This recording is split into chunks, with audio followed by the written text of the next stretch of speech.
Fujino, a fourth grader who loves to make strip comics, is our protagonist in this story. Her classmates in school loved and amused by her comics that being posted daily on their school's monthly papers. But the fame that Fujino experienced was soon washed away by the presence of Kyomoto, a new homeschooled kid who draws a spectacular comical scenery. Jealous, Fujino started focusing herself on improving her drawings to catch up with Kyomoto's art. Fujino sacrificed everything, her social life, academics, but the results, it doesn't came up. Fujino's art always second-handed by Kyomoto's. As the time passes, she then accepted her fate. She will never gonna surpass Kyomoto's drawings until one day.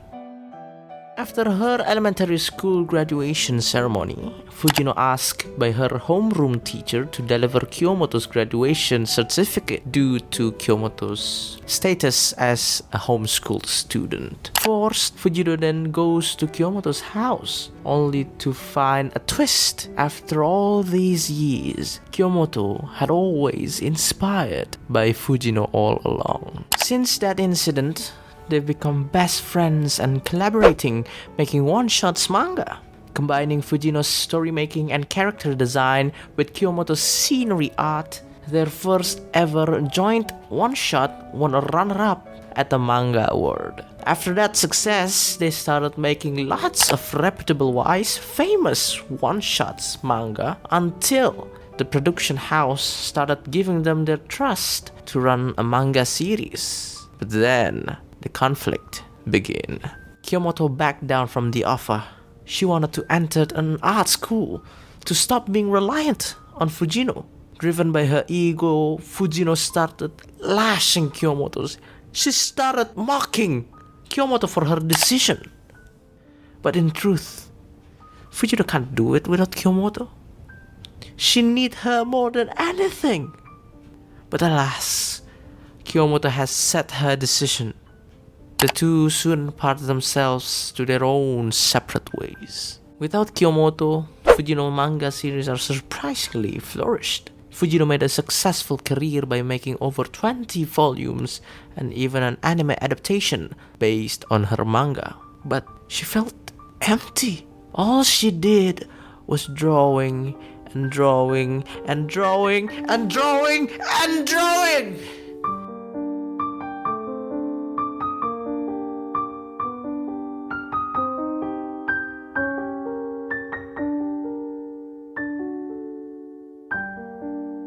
She looks like a robot.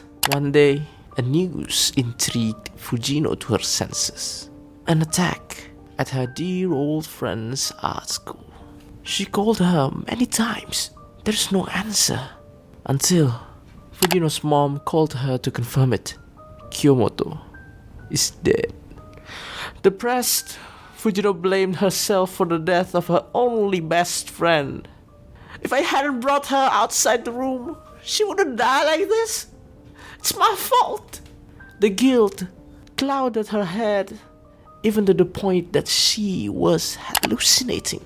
Fujino barely pulled herself together to go to Kyomoto's house, paying her respect for the last time.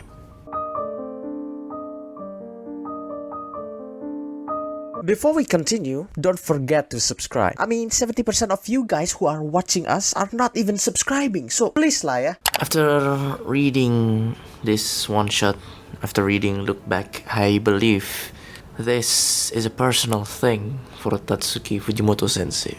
Because I see that he created this story, this Fujino character is somewhat he created himself as the character for the story. Maybe this is only my speculation, yeah?